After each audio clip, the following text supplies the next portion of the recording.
जय श्री राम दोस्तों। नारद जी ने एक बार भोलेनाथ की स्तुति कर पूछा, प्रभु आपको प्रसन्न करने के लिए सबसे उत्तम और सुलभ साधन क्या है?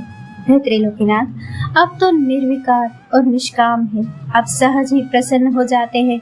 फिर भी मेरी जानने की इच्छा है कि आपको क्या प्रिय है। शिव जी बोले, नारद जी वैसे तो मुझे भक्त के भाव सबसे प्रिय है, फिर भी आपने पूछा है तो बताता हूँ। मुझे जल के साथ साथ बिलपत्र बहुत प्रिय है। जो अखंड बिलपत्र मुझे श्रद्धा से अर्पित करते हैं, मैं उन्हें अपने लोक में स्थान देता हूँ। नारद जी भगवान शंकर और माता पार्वती की वंदना कर अपने लोक को चले गए। उनके जाने के पश्चात पार्वती जी ने शिव जी से पूछा, हे प्रभु मेरी यह जानने की बड़ी उत्कट इच्छा हो रही है कि आपको बिलपत्र इतने प्रिय क्यों है। कृपा करके मेरी जिज्ञासा शांत करे।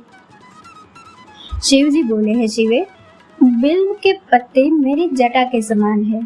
उसका त्रिपत्र यानी 3 पत्ते ऋग्वेद, यजुर्वेद और सामवेद है। शाखाएं समस्त शास्त्र का स्वरूप है।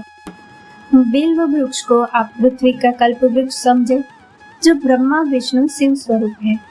स्वयं माँ लक्ष्मी ने शैल पर्वत पर बिल्व वृक्ष रूप में जन्म लिया था। ये सुनकर पार्वती जी कौतूहल में पड़ गई। उन्होंने पूछा, देवी लक्ष्मी ने आकर बिल्व वृक्ष का रूप क्यों लिया? अब यह कथा विस्तार से कहे। भोलेनाथ ने देवी पार्वती को कथा सुनानी शुरू की। हे देवी, सतयुग में ज्योतिर रूप में मेरे अंश का रामेश्वर शिवलिंग था। ब्रह्मा आदि देवों ने उसका विधिवत पूजन अर्चन किया था। फलतः मेरे अनुग्रह से वाग देवी सबकी प्रिया हो गई। वे भगवान विष्णु को सतत प्रिय हो गई।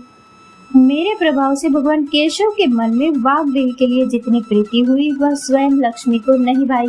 अतः लक्ष्मी देवी चिंतित और रुष्ट होकर परम उत्तम श्री शैल पर्वत पर चली गई। वहां उन्होंने मेरे शिवलिंग की उग्र तपस्या प्रारंभ कर दी।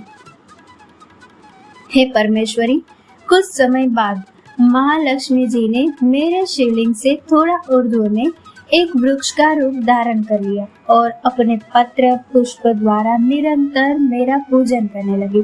इस तरह उन्होंने कई वर्षों तक आराधना की।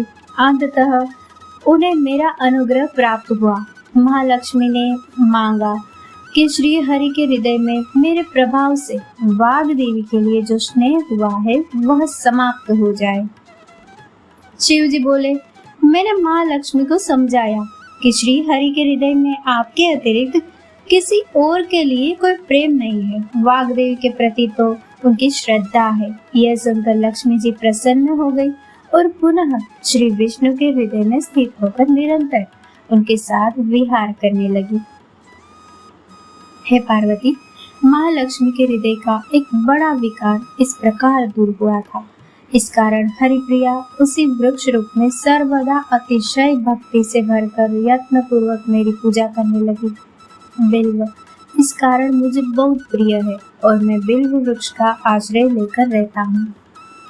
बिल्व वृक्ष को सदा सर्व तीर्थमय एवं सर्वदेवमय मानना चाहिए, इसमें तनिक भी संदेह नहीं है। बिल्वपत्र, बिल्व फूल, बिल्व वृक्ष अथवा बिल्व काष्ठ के चंदन से जो मेरा पूजन करता है वह भक्त मेरा प्रिय है। बिल्व वृक्ष को शिव के समान ही समझो, वह मेरा ही शरीर है। जो बिल्व पर चंदन से मेरा नाम अंकित करके मुझे अर्पण करता है, मैं उसे सभी पापों से मुक्ति करके अपने लोक में स्थान देता हूँ। उस व्यक्ति को स्वयं लक्ष्मी जी भी नमस्कार करती है। जो बिल्व मूल में प्राण छोड़ता है उसको रुद्र देह प्राप्त होता है। दोस्तों, इस कथा को लाइक, शेयर और हमारे चैनल को सब्सक्राइब करना ना भूलें। जय श्री राम।